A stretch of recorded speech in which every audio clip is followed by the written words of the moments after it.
Good afternoon to everyone. Once again, thank you for making time to join us. And if you're in other regions, as I know, it could be a good morning or it could be a good evening to you. So we are here live at Newtown. So today we have a couple of the speakers on board. So let me introduce. First of all, we have Prof. Loy, who is our Vice Dean of Academic Affairs. He's also a professor at the Department of Philosophy at FAS. And then next we do have alumni. We have Jie Hui. Jie Hui is big into sustainability. She co-founded the Save That Pen, which is an initiative that collects unwanted pens, refurbishes them, and donates them to underprivileged students in Southeast Asia. Now she's actually working in the business, a family business that it's into precision engineering business solutions. And then next we have Timothy Fang. He is a senior consultant at Access Health International Southeast Asia. He graduated from NUS in political science a little while back, but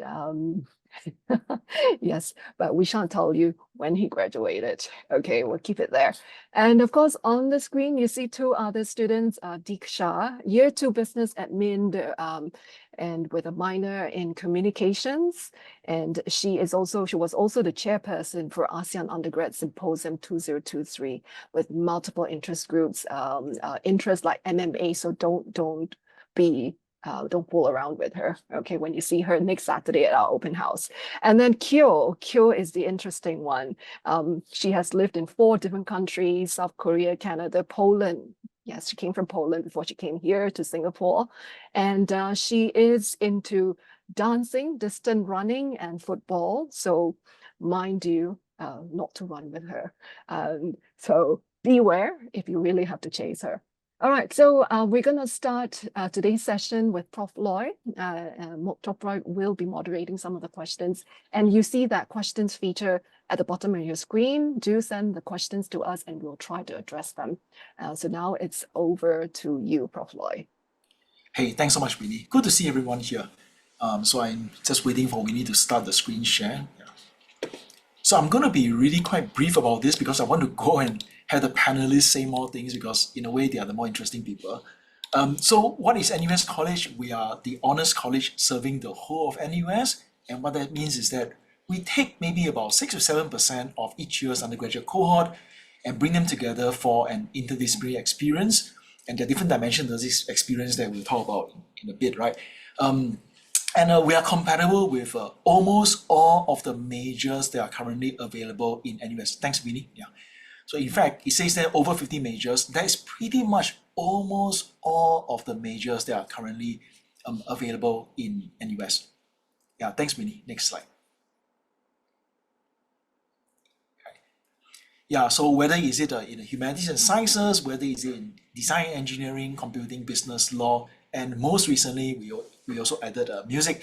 And even though medicine is not technically one of the compatible majors, but we do have a very small handful of medical students, in fact, who are members of the community and do a smaller version of the program called the Medicine Experience Program as well. Yeah, thanks. Next slide. So so in the first part of the panel, what we are really going to talk about, I mean the panel especially, is the interdisciplinary curriculum that we have. And it comes in a number of different pieces, but in order for us to sort of like wrap our minds around this, I think it's easier to see things first by thinking of the larger NUS degree, because after all NUS college students are also pursuing NUS degrees.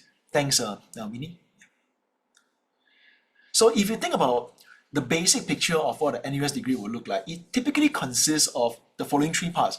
There is the major, that's the thing that defines what you are. And for not for all majors, but for many majors, for instance, in the College of Humanities and Sciences, in engineering, the major takes up about 38% or nearly 40% of your 4 years.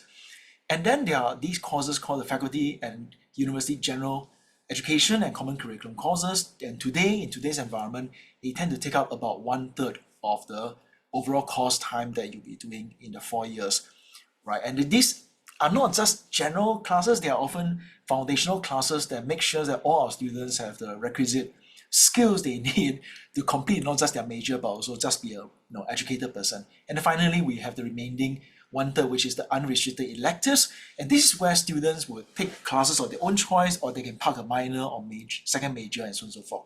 So how does NUS College comes in? It really comes in by taking over a part of your unrestricted electives, most of your faculty common curriculum, and in this red color part here is where we reside. And what this tells you is that even if you're an NUS College student, you're not typically doing more courses than other NUS students in order to graduate. What happens is that you are doing different courses. Thanks, Vinny. So what are the courses that you'll be doing with us? And remember that all these things are parked in that red quadrant of the circle from the last slide. So there are four main things, right? So we have foundational courses that make sure that all our students have writing ability, academic writing, in fact. They are able to reason with data.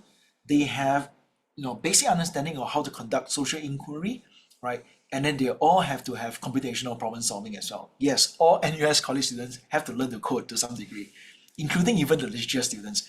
Just as conversely, the students on com science, they will also have to learn how to write academically.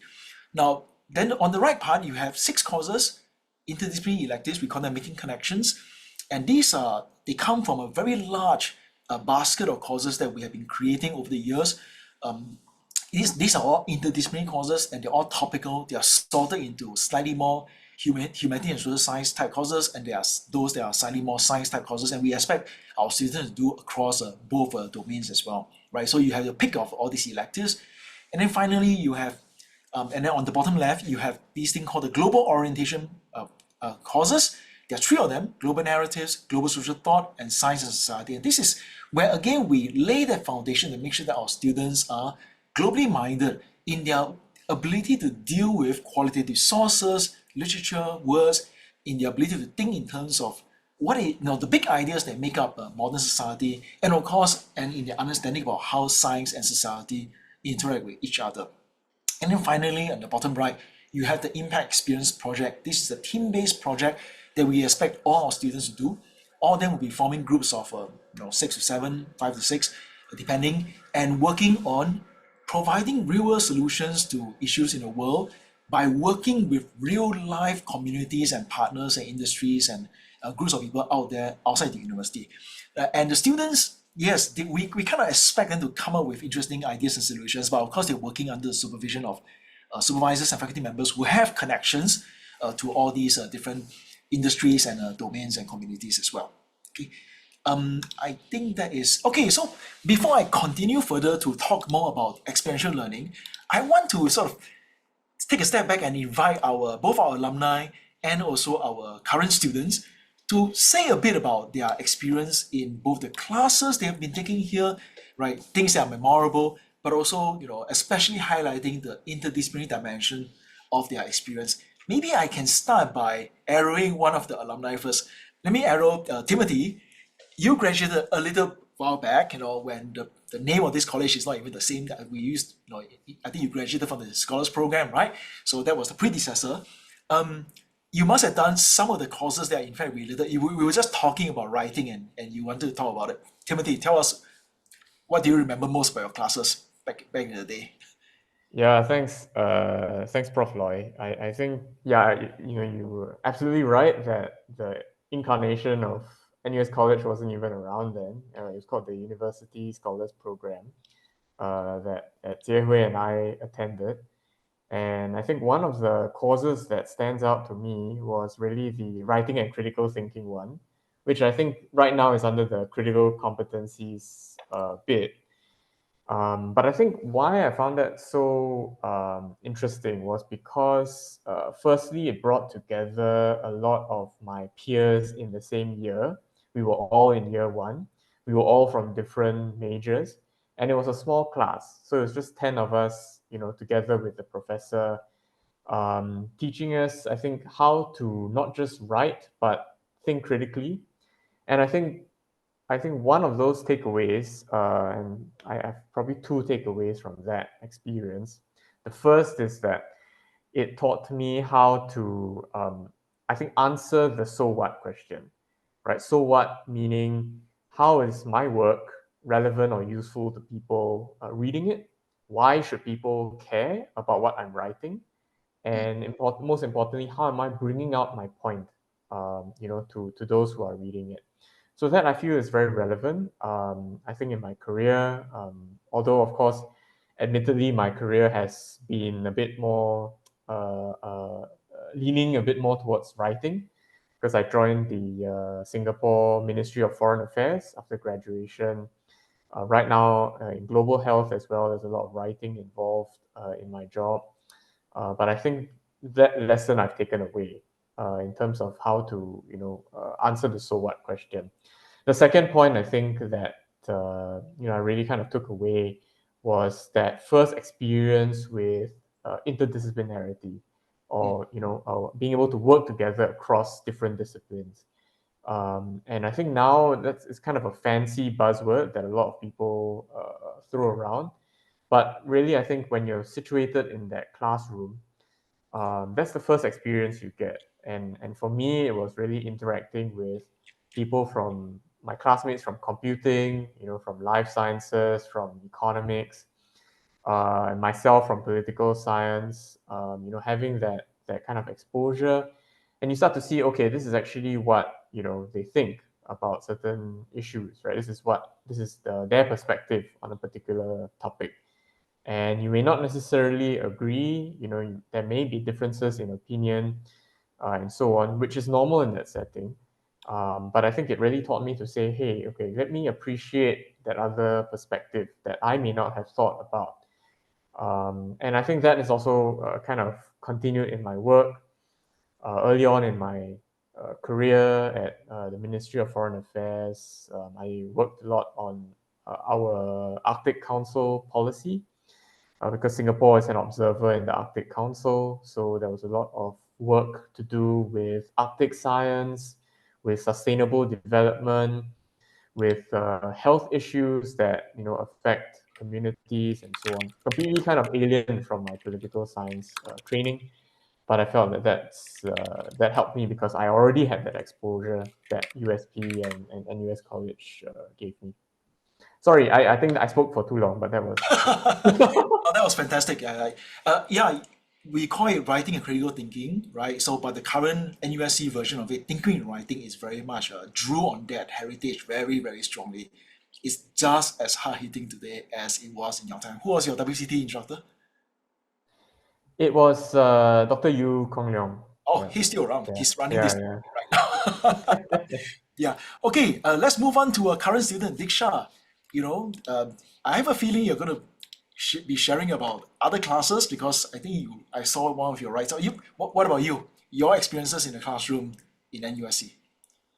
Thank you, Prof. Loy. I think I don't think I can do justice in this short little snippet that I'm going to share, but perhaps something just to summarize a little bit. Last semester, I underwent a couple NUS College courses like Global Social Thought, Computational Problem Solving, where, for example, in Global Social Thought, I had the opportunity to be exposed to a range of nuanced readings produced by authors like Dassin and Gallison, Kant, Upper the Rise, Stereoscapes, or even, for example, Plato's Socratic dialogue, Shakespeare, and global narratives. There's so many, and to bring them all together collectively in the class discussions, or even in the papers or presentations that we formulate, it was an eye-opening experience, definitely. And for example, in computational problem solving, I delved into the intricacies of Dijkstra's algorithm, encryption analysis, coding, and for example, even understanding the nuances of blockchain technology. And in that class, my friends and I, we came together and we formulated this prototype app, digitizing our NUS College laundry system through these concepts that we learned in class.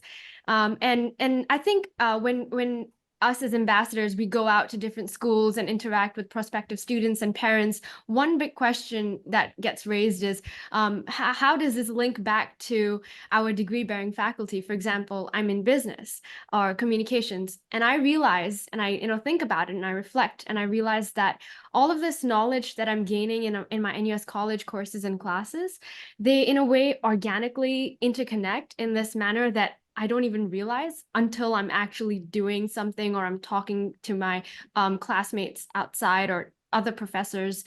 And I'm doing this course in business called Python for Business, or even organizational behavior, and it's all kind of congregating for me, and it's coming out as I'm talking about it or writing. Yeah, and it's all of this knowledge gained is allowing me to build on my understanding of these fundamentals and applying these techniques in the appropriate societal contexts. So yeah. Fantastic. Thanks so much. Yeah, I really wanted a little moment where a slightly more social science person is talking about it, and then we also have computational problem solving coming in as well. Fantastic. Unplanned. Yeah, but one interesting thing about these courses, if you look on the top right, making connections, right? So these are interdisciplinary courses, but in fact, not all of them are straightforward classroom courses. Some of them can be, we also allow you to sort of use that slot, one of the 6 slots, for instance, to do what we call an independent study course, where you propose your own project, work with supervisors to come up with something interesting, right? And I know that one of the alum here has an interesting story about that, because she totally did an interesting project when she was a student with us some years ago. Jie Hui, you want to share a little bit about your independent study? Yes, thank you. And I think I predate even Timothy. When I was at USP, the university town itself was under construction. I think it was still a golf course. But That's I right. mean, just to show how impactful the whole program was in my life and my career, right? So I don't think that when we were so my independent study module, I actually dug it out, published in December 2008. Guys, my goodness. Titled CSR Reporting in Top Companies in Singapore, an Exploratory Study. I can't say that, doing that actually is basically scrolling through many companies' reports, right? Can't say it was super interesting, but at the same time, so I was a business admin student, like Diksha, but from a totally different era. And actually, I think corporate sustainability was not at all on the radar. It wasn't in the curriculum in business school. Nobody was talking about it. But thanks to some of the other modules that I had been taking within the program, I already had kind of this little fire lit within me, right? About what the impact of business is on climate change and how it's contributing to all that. So me and this is the other great thing. Like, it was actually a co-written paper. So me and another peer, fellow student at the time, Felina, also business student, we actually kind of were able to just approach Prof. Albert Teo then. He was also he was also in the faculty of the business school. And we said we want to do this piece of literature review, essentially. And the fact of the matter is that 2008 basically was quite dismal. Like, CSR reporting in that time was, if it was done, it would be like one chapter of an annual report, maybe 2 pages max. But yeah, I mean, at that point, I didn't even contemplate the possibility of a career in sustainability because it didn't exist. But it's pretty funny to look back on it and realize that as a student, I had the chance to look at this, because years later, when I'm no longer in that role, but I spent 8 years working in a sustainability nonprofit called Form for the Future, and we're working with corporates on their sustainability strategy. And then I kind of realized that I miraculously had all this knowledge about the history of CSR reporting in Singapore, and I had almost forgotten that it was because I had written this paper for ISM. I would also even say, as a tangent to that also in trying to dig up this title, I realized it was actually published in a journal called Prism, which I don't know whether Prism still exists. I see Diksha nodding her head. So again, I mean, totally student initiated. The idea of like undergraduate papers being actually of good enough quality to be worth publishing, and have more eyes on it. And I still keep my not very fantastically designed Prism copies, but it's really high quality, I must say. Like, when I go back and read it now, woo! I mean, not my own writing necessarily, but the other things that were published. Yeah, really proud of the work that we were able to put out as students, and I think only within this kind of unique program would that kind of endeavor be even encouraged, we were given the resources to do it as students. Yeah. Fantastic. This is really kind of strange, but I supervised 2 students on an independent study about 2 years ago, and it was actually on CSR. It was completely random, but I don't know why they found me and how they persuaded me to take this on, even though I'm a philosophy prof. I ended up supervising them. It was good fun, yeah. Okay, but not forgetting our last student, but I'm reserving her for the next part of the presentation, actually. So I'm going to move on. Winnie, thanks very much. We haven't forgotten you, Kyo. You're not running away. So we'll come back to you. Okay, so we've talked quite a bit about the formal part of the curriculum. I mean, sort of like things that in a way are recognizable as classes, independent projects that we do, and so, like supervised projects and all that. But that's not all that is going on, even in our intended educational package, right? We are really sort of like invested in experiential learning, and here are some of the most important things to us when it comes to this. First, as I said, every student has to do IEX. Every student will be in a group where they are looking solutions, looking in community. So I already kind of mentioned that already. And all these projects are all formed by students from different disciplines working together. We have rules about how many people from the same faculty can be in the same team. We even have things like that. And these are projects that all the students will be sourcing and coming with ideas. Right. So that's one big one, IEX. I'm going to get one of the students to share about that later. Thanks, Winnie. Next one. But of course, another important aspect of experiential learning is the global experience that we expect all our students to have also. It is a requirement in NUS College that everyone has some kind of international exposure. It's not just a good thing. In fact, we require them to have something. Now, there are different pathways that we can take to achieve that. Many students will be going on semester-long exchanges. We also have our flagship global experience course, where we have particular cities in the world. These are important cities where interesting things happen, and we send the students there, sort of like a curated course for about 1 month. And it's not tourism. You got to go there. There's an itinerary. There are people you are going to meet. There are things you might do, master classes you are taking. I think the Tokyo group, apparently they went to the mayor's office. I can't remember what happened really. And at the end of it, after you come back, and it's a subsidized trip. After you come back, you're going to be writing a research project actually. So it's a little bit like the ISM theory that you're talking about. But it's based on the study of the city, and all these cities have different themes as well. So that's a huge one that we are doing, and of course we also have various bespoke special tie-ups with international partners. And here I want to give a special shout out to one because if you're thinking of applying to NUS College, Sciences Po is one of the things that you can apply to. We have a double degree program with Sciences Po in France, where you spend the first 2 years in France and then the final 2 years in NUS College. But if you want to go there, you need to apply like now, within this application period, right? But in contrast, the Waseda double degree program we have with this Japanese university is something where you can come here as a year 1 student, then you apply after that on the strength of your year 1 results. That's different. And then there are other tie-ups we have from different parts of the world as well. Is there one more slide after that? Or that's the one? Yeah. So there is, okay, so good. So I already mentioned IEX and then the global experiences. But actually there is at least one more thing that I should mention when it comes to experiential learning. It's not the formal thing, but we have a residential community here. We expect everyone to stay here for at least 2 years.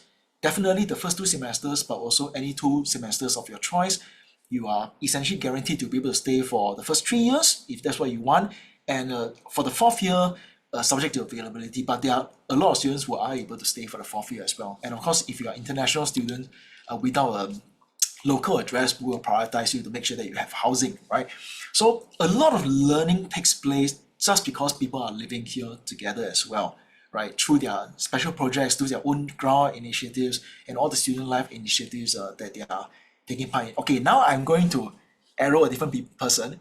Kyo, tell me about learning that has been going on outside of the classroom for you. What have you been involved in, and anything interesting to share with the students here? Okay, so although I really appreciate like our classroom learning, I do tend to prefer the learnings that happen outside of the classroom personally, because I really enjoy learning in real life based on experience. So I can talk a bit about like my impact experience project. So yes, like I'm from computing faculty, and two of my other members are also from computing, and there are other members from life science and social work. But we're all working on this project based on food. So we're helping this stateless, impoverished farming community in Chiang Mai, Thailand.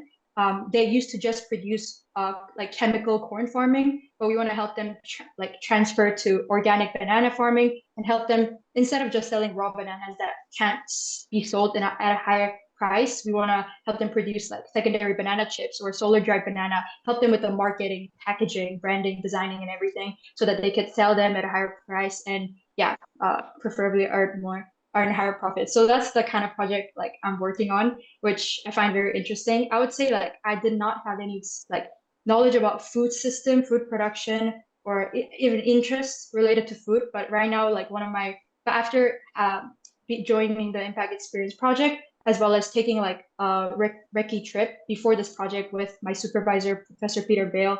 Like we went down to many farms in Chiang Mai. We went to pig slaughterhouse to see the industrial process, and we saw all kinds of food systems and learned them, like not only through the journals we read about before the class, but actually seeing them through our own eyes. So those really piqued my interest in like food systems and everything. And then this follows up to how I'm going to a global experience 1 month trip to Chicago about agri-tech, this summer. So I guess that didn't happen yet, so I can't share much about it. But if you guys join NUS College, and if I can get to meet you guys later, I can share about it. Yeah. I was in Chicago last year to scout it out for you guys. So if you like deep dish pizza, that's the place to go. Thanks, Kyo. Diksha, your turn. I'm sure you have interesting things to say about your IEX as well. Yes, I mean, hearing Kyo's project, that's amazing. And quite a few, I hear groups currently have been going in this current recess week as well. So I'm actually serving as a project treasurer for my Impact Experience project under the guidance of Prof. Cancun. And my IEX journey so far has been transformative. So my team's initiative is to actually provide a sustainable solar-powered charging station in Sabah, Malaysia, to the undocumented there through an NGO school. And I think our experience so far in Southeast Asia really does emphasize the importance of inclusive governance, because as my team provides this interim solution, the origin of the realities there persist. And so together with my team and collaborating with the NGOs, the locals, suppliers, and even NUS College administration staff, this role has been really enlightening. We're currently governing an operational project grant of over $20,000, and this is all honing our leadership and physical prioritization as well. So I think these experiences are truly deepening our learnings on such high-stake regional deliverables, and are even molding our approach to such complexities of life. So I'm really looking forward to our journey, to all of us, our whole cohort, as we're trying to and strive to make this meaningful impact. Yeah, really glad to hear this because in the early days when we were talking about IEX, plenty of people asked me, is it like CIP? Is it like value in action? But then I told them, please do not ever tell me about flying somewhere to paint a wall, because I'm going to really blow up. Okay, you're going to be NUS students pursuing degrees, right? You're going to be learning engineering, computing, social science, psychology. Use what you learn to go and make the world a little bit better. Work in groups of people, with your best pals from different faculties to think about how we can make our world just a little better, applying your brains, applying your grades, right? So that's what we are really hoping that our students will be able to do through all these different projects. Some of them are service projects, plenty of them. Some of them are more projects like the ones that Diksha and Kyo are talking about as well. I think there's one apparently involving fish farms. I'm really, really intrigued by that one actually. Jerome, anyone know any friends who are working with Jerome? Prof. Jerome. Okay, I'm going to move on to a slightly different question. So beyond IEX, which is after all still in a sense a kind of experiential, but it's still a formal requirement. What about things that are not even straightforward requirements? What about residential student life? I already mentioned already, right? What about the fact that you are just staying here, you cannot escape each other? You had to sort of like learn to cope with living together in the same space. competing in inter-college games. How are we doing this year? I think we're doing quite well, right? Apparently, right? So anyone has anything to share about that? What about your experiences and your learning through these opportunities? Kyo, you have anything to say about that? Oh, I think like inter-college game, as you mentioned, I participated in many of those. Like I basketball, football, and track, and I think those are also like another great opportunities to meet other people from other disciplines, like on a very different setting. I think what I learned a lot through meeting these people is like, I don't want to like categorize or stereotype like NUS college people, but I would say there are a lot of very like passionate and driven people who, like they know how to set the goals, know how to work hard for it. So I would say, yeah, very ambitious people. And it's really great to learn like how they think and how they approach sports, even sports, like how they like even if you didn't score a goal before, like they would keep on going and learning things like how they approach life, how they approach little things. Like I think learning those is really valuable through these like residential college life, I would say. Yeah. Fantastic. And Disha, apparently you are involved in MMA. Oh yes. So NUS College has got so many different interest groups, and for the first year, I was really involved in Captain's Ball and this other interest group called the Cinnamon Conversation, where we invite speakers, whether it's professors or even outside of NUS, to come down and we hold talks and discussions with them. So this semester, I decided to try something new, mixed martial arts, just because half of my sweet friends are also involved in the MMA. And I was also kind of in a bit of a workout slump, so I thought, let's just try it out. And it really injected in variety and fun. So I think I'm having a lot of fun currently going for the weekly MMA sessions. And in addition to that, I was NUS College also has this little thing called Brain Food, where we have discussion sessions with professors and peers. For example, in year one, I was part of the discussion, the brain food session with Prof. Junmo regarding the Times articles, or last semester, I was with Prof. Max reading and talking about Simone de Beauvoir's The Second Sex, the book. And I think the knowledge or the discussions that we had during these brain food sessions kind of fosters this bi-directional flow of insights that I can then bring back to my actual courses and classes. So it's been really fun, and I think even just outside of these activities that are formulated either by students or the staff or faculty, simply just having dinner with my friends. It's really fun, engaging moments like that organically come up for all of us, and we create for ourselves as well, just because we're together, we see each other every day, we play together, we dine together, we work hard together. So it's really very enriching, different enriching ways, pushing us all to strive for excellence, to venture out and explore beyond our comfort zone, and just to be courageous about it. I think that's amazing. Yeah, fantastic. And of course, okay, now that we talk a bit about IEX and the residential student life, and of course the international opportunities, you guys have already talked a little bit about that already. But let me turn my arrow back to one of the alum, because let's not let them escape. Timothy, I think you were involved in some international opportunities in your own time as well, right? Yeah, I mean, it's been a while since I graduated, but I'm glad to see that UNC Chapel Hill is still on this slide. Yeah, so I did an exchange program at UNC Chapel Hill. I think because at the time I wanted to get an experience that was quite different from Singapore. So UNC Chapel Hill is in North Carolina. It's the quintessential, U.S. college town, nature, red brick buildings and so on. But also, I think I found it useful in terms of getting to understand, I think, the American viewpoint, getting to interact with American students who I think in many cases might not necessarily have heard of Singapore or don't really know where Singapore is on a map. So that was, I think, quite enriching because it allowed me to see a different perspective.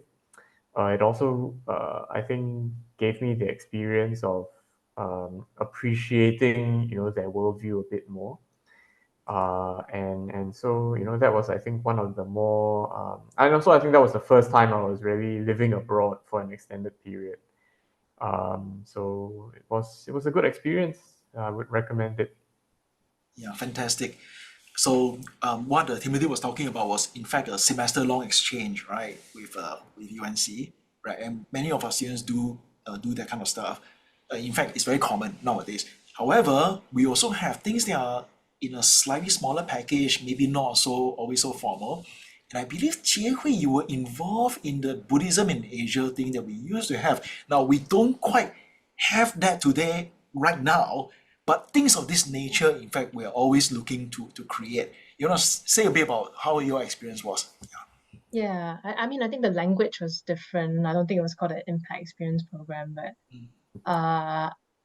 essentially Buddhism in Asia, I don't think there was even credits. So this is just, I mean, when I hear Diksha and Kyoan speaking, I'm just like, yeah, that is the level of passion and motivation and drive that students in USP and NUS College have. Because Buddhism in Asia was designed and basically put together and run as an academic program that had no additional credits, which we did in the summer, and and brought on faculty members to I guess endorse and put this whole thing together, right? And it was I was actually in my final year, and so it was my juniors who had organized it, and then I just joined because it was my last opportunity to do this kind of thing, I guess on the cheap, right? When you're a student, everything's subsidized. So we went from we actually kind of studied like Buddhism in Thailand and Taiwan and Singapore. And then subsequently there were iterations of Buddhism in Asia which went to other parts of the world where Buddhism had spread. And I'm not a religious person, but I think being able to take that lens of academic rigor to the spread of religion and how it's tied to the history of our region and the wars that were fought and how that kind of actually affected so much of cultural exchange and all that. Like, I don't think I've, and it was in my fourth year, so I would say that, switching from that kind of really deep kind of learning. And I remember that in my first job, I was in government, and I came back and presented at a Buddhism in Asia kind of conference that was 1 year on from the program, and my brain had completely switched by then. So yeah, please cherish this opportunity to learn as much as you can while you have all these amazing resources available to you at the university. Because working world might not be as fun. But what we want to remember, of course, is that these are all learning opportunities. They are not just trips you do because you get to have fun, right? I mean, you're all going to have fun. That's not a question. But you're all going to learn a lot through it if you're intentional about it. So in NUS College, our doctrine is this: if it's experiential learning, it's not just having an experience. It is you go through a certain experience, you have to reflect upon it, you have to sort of log it carefully and think hard about what do you learn out of it. And then to cement your learning, you might even go on to do other things and take courses, read more, and then go back to the experience again. So this is all really, really important to us. Now, there have been some questions that are coming in throughout this whole time. Maybe I'm going to take one of them and I'm going to invite people to say something about them. So, right. So one type of question people are asking is, are there differences between NUS College classes and, sort of the rest of NUS kind of classes? So one purely logistical question I will answer is, are NUS College courses accessible to non-NUS College students, or are they all strictly exclusive? It depends, because first and foremost, most of the classes are kind of only available to our own students, right? But we do have some classes that are in fact, done in collaboration with other people and all that. Then of course, non-NUS College students are going to be there. And going forward, I think it's good to find a way to make sure that there's a way for our students, NUS College students, to mix around with non-NUS College students as well, because there's a lot of talent out there. We are not the only people who have like all the talent, right? So we want to make sure that we get value out of all these interactions as well. Why do we send our students overseas? We want to meet other students, right? So all these things are happening as well. But there's a version of this question that is being asked: are they harder? So before I answer from the perspective of, as a vice dean looking at all the data coming in, that every semester I will see everyone's grades. It's terrible. I will see a lot of stuff, right? And it looks pretty good to me. But maybe let me ask Diksha and Gyo, do you feel more challenged in NUSC courses compared to your majors courses? Do you? Yeah, please. Yeah. Kyo, were you going to answer? Oh, I was saying, Diksha, you go first, but I can go first. I think, okay, I want to first say like the biggest difference that I feel, or like how most of the lectures happen with like 200 people in a like lecture theater, but NUS College seminars happen with like 20 people. So there's a lot of like engaging class discussions and everything. So, and it happens like twice a week, right? So most of the lessons. So it can seem more like demanding, like you have the readings you have to do or the things you have to prepare before the lesson. But I would say it's all more worth it because of the class engagement and how you could really like talk to the professor in like close proximity, not just physically, but you know what I mean, in a very close like class discussion, other than like lectures where you're very like distant from everything, if that makes sense. Yeah. So I wouldn't say it's harder necessarily. Yeah. Yeah. Diksha, you want to say something as well? Thanks so much, Kyo. I think just building upon what Kyo mentioned, small class sizes really help in NUS College. And I feel like it just makes the course a lot and the classes a lot more personalized and tailored to you, not just in terms of your interactions, but also how you decide to work around and play with the content that's being taught. I remember in my Thinking with Writing module with Prof. Kate, it was the main theme of the class was social life of sciences. But at the end of the final essay that I wrote, I really tailored it to my interests and my passion, which is I was really into true crime. So I spoke about how if whether or not the true crime media and true crime podcasts undermine the American justice system. So that was just an example of what I did. Or for in global narratives, I really enjoy the concepts in linguistics. So I try to bring that in to analyze, for example, Jhumpa Lahiri's short story. So I think and consultations with prof are so easy to like just go up to your prof and check in with them whether you're on the right track or not. And I think small class sizes really help with that as well. So I feel like communication becomes easier. You're just more confident to talk about something, to analyze something, to debate. And I feel like you just have so many more familiar faces in class as well. So it makes everything a lot more smooth and easy for you. Yeah, thanks so much, Diksha.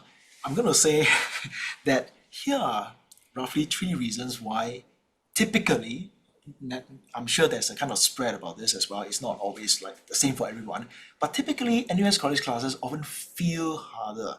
And I want to emphasize the word feel because it's subjective actually, okay? Why? Because as the 2 students have been saying, you are in a small class, you can't hide at the back of a big LT, you can't escape, right? You're right there in a group of like 12 people or 20 people.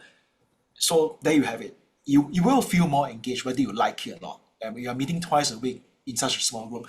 And the second reason is, it's a kind of a motivated group because everyone who is there kind of, they especially audition to get into NUS College. They're all kind of motivated, enthusiastic.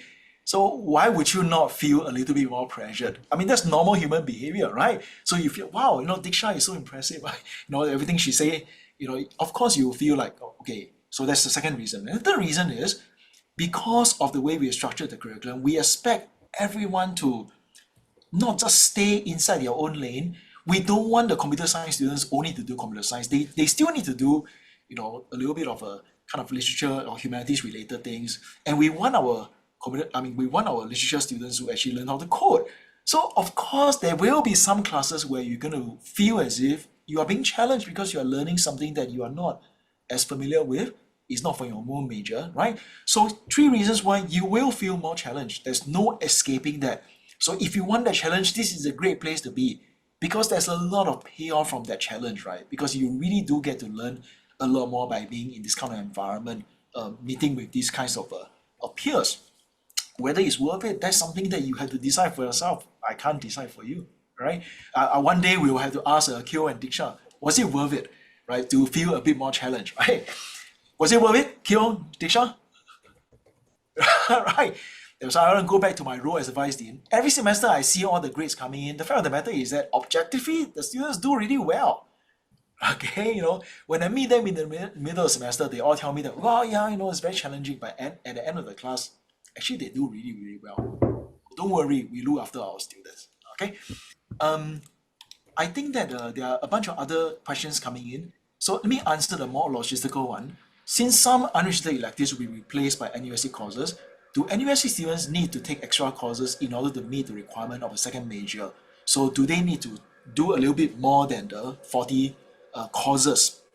And the answer is, yeah, it may turn out that way.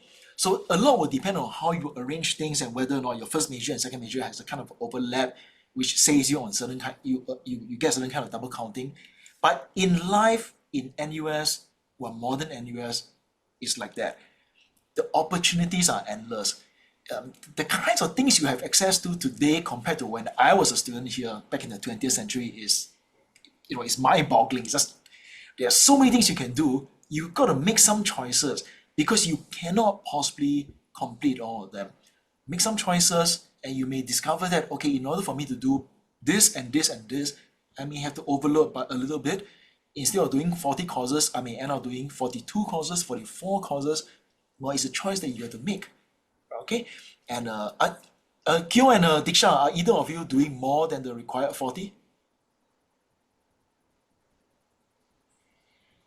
It's not a vast difference for me, but I think, like you mentioned, it's just the way you plan things, or if you are interested in taking up more unrestricted electives, or you want to dabble a little bit more in your degree-bearing faculty, it's really up to you how you decide to plan your academic journey through the 4 years.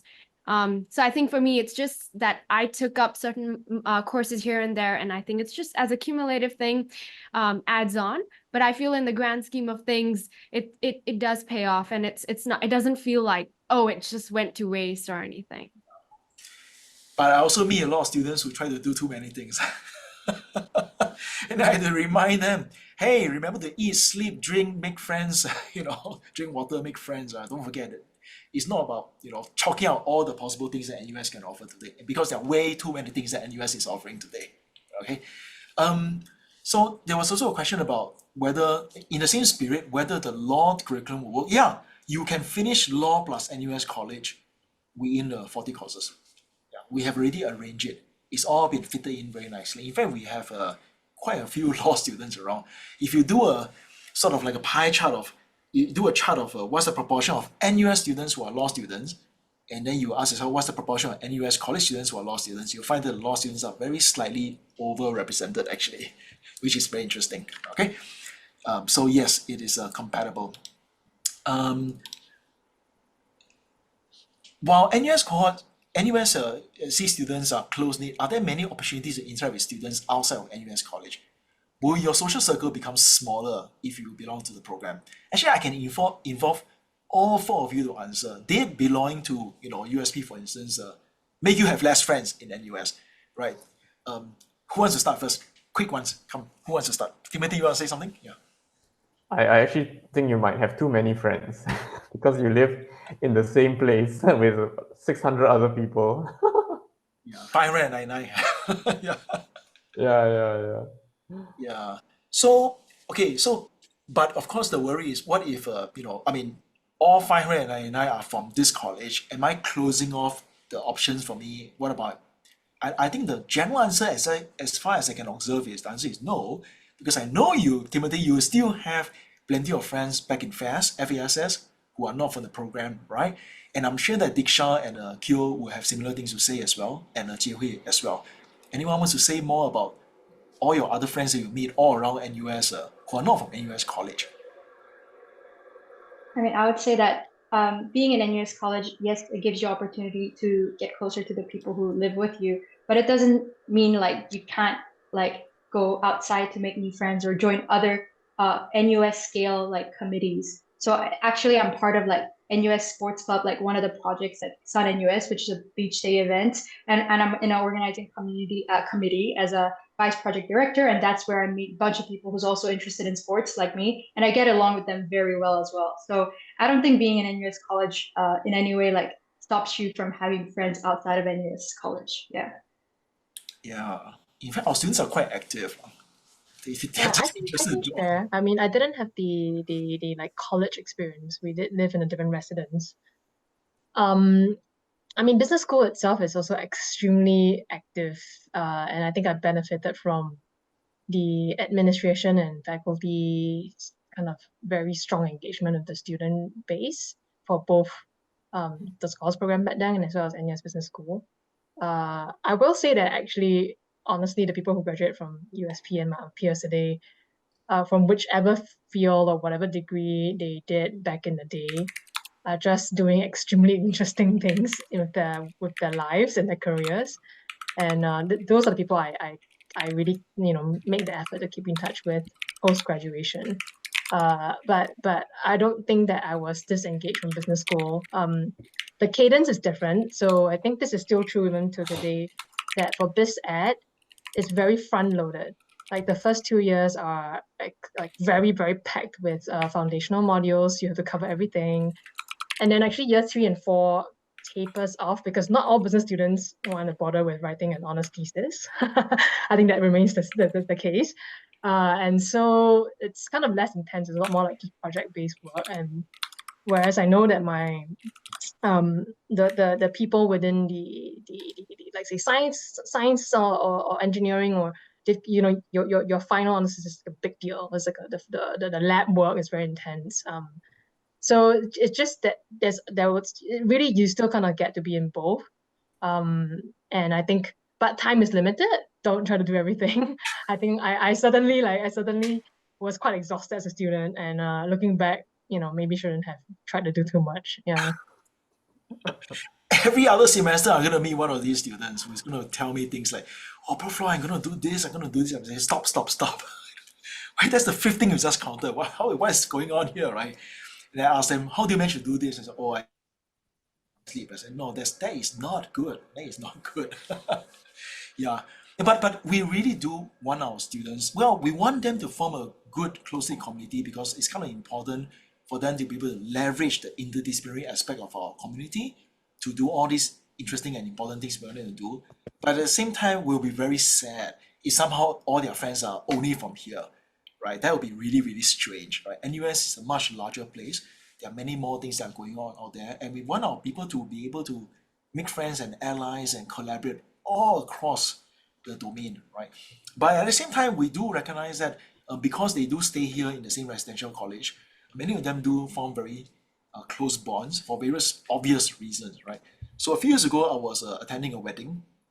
It was one of our alum. Well, both of them were our alum actually. Timothy, actually, I think it was roughly in your time period. This is Wee Leong and Florence, was it? yeah, that's right. Right. It was really funny because both Sing and I, the office staff and I went, and then we were joking and looking at the people who are, helping them usher and looking at all the faces. We were saying, wait a minute, this feels a bit like Cinnamon College circa 2015. Because the people running the show they were the residential assistants, when they were students. That was really hilarious, actually. So, and then of course, when they take photos and all that, NUS friends and program friends is the largest group that came down, fill out the whole space to take the photo. So yeah, that happens. That totally happens for obvious reasons because it is a close-knit community, but it's not, our people are not closed off from very important connections all around the campus, actually. Right? And we want that. We really want that to happen as well. Okay. Do NUSC students have higher reputation among employers? It's kind of a weird question to ask because we haven't actually graduated anyone with the NUSC cert yet, right? Remember, right now we have 2 cohorts. They are in year 1 and year 2. We have 20 years of USP graduates already, right? And they do really well out there. But 20 years, they're still youngish people, because back in FASS, we have people who are in sort of like, Goh Chok Tong's generation who are FASS graduates. So it's not easy to talk about such things, right? But our own experience dealing with employers and our alumni is that people do really well, right? Employers are impressed by the fact that these are motivated and outstanding people, but not because they flash around a cert that says NUSC or USP, but because they are the kind of people who have experiences, right, to share. They are the kind of people who are able to crunch data. They are the kind of people who are able to, even though they are the people who crunch data, they can talk about poetry. They are totally not fazed by all this. So I think that NUSC students and NUSC graduates will be in a good shape, in a good situation going forward. We are already coming to the last 4 minutes already. Anyone want to? Can the few of you see the questions in the QA? So maybe let's go one round to say last things, right? Our sort of final advice we want to give to the people, to the students in attendance. You can pick on one of these if you want to say something in response to that. But if not, just tell us your final thoughts and what parting advice you want to give to the crowd here. Who wants to go first? Maybe Timothy, you want to go first? Well, this is tough to go first, but or we can arrow to you here. Can. I'm ready. Yeah. Because I remember now going for an open house talk in NUS for what was then the USP, and I think the content was interestingly not dissimilar in terms of the design, the structure, and the spirit behind the program. And I think this is like the biggest boost for NUS. Basically, I was offered a place with SMU with a scholarship, but then when USP accepted me, I was like, okay, I'm gonna go to NUS because of USP. And I had not known what the scholars program was prior to open house. It was my cousin who now works in NUSC, Ying Shi, who was like, you need to come and listen to these people talk. And then I was kind of very sold by students and alumni who gave very, very kind of resoundingly positive. I don't want to say positive, just impact, what the kind of impact that the program had on them. And so then apply. And the interview process itself was actually really also itself a recruitment effort for me. And yeah, so in the end, I think that was what made the difference for my entire university experience. I feel like, at least for business school, there are at least 3 very good business schools in Singapore. And at least for me, I would say the difference that the undergraduate experience, the main kind of difference for me that I got was really much more to do with being in this kind of program rather than kind of what I took out of business school, even though the business school education was good. Yeah. So yeah, I think whoever's still sitting on the fence, if you want to like study outside of Singapore, that's a different thing lah. But if you want to study here, then you should definitely apply. Timothy, ready? Yeah. I mean, I fully agree with what Jie Hui said. Actually, I from what she said, I also remembered how USP came on the radar, and it was because I had a very close church friend who was already in the program, and she was doing all these amazing things. She was on the Waseda double degree program. She went to Thailand looking at I can't remember what it was, politics of heritage, I think, that class, and telling us all about the work that she was doing with all these different profs and getting to know so many people from outside her major. So I think, it was really because of that I was entirely persuaded that I wanted to do USP, and I knew I wanted I knew I was going to be at NUS already, so that's why I chose USP as kind of an add-on. Didn't know what to expect, frankly, but I think looking back, I don't think I regretted any part of it. I think the only regret is probably wishing that I could have done more. Contrary to Prof. Loy saying maybe we should, conserve our resources. You guys are But now, yeah, I have no regrets. Yeah. fantastic.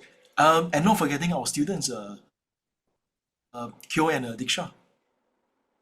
Kyo, you want to go first? Yeah, quick one. Okay, I'll say before applying, I didn't know what NUS College was, but I was thinking while I was applying to NUS, like I'm only like 18 years old. How would I know what I want to do for the rest of my life? And just choosing one major to study was just so daunting to me. But looking at NUS college program, oh, it's interdisciplinary learning, you get to pick up new stuff. And I was like, yeah, this is it for me, because like I really just want to explore more. Like I'm only 18, like I'm not just going to limit my path to this one major and learn about that. So I think that's why I applied to NUSC, and I've gained so much through the experience, like my new interest in food, like new food development, agri-tech. Yeah, so I highly recommend. Yeah, Diksha. Fantastic.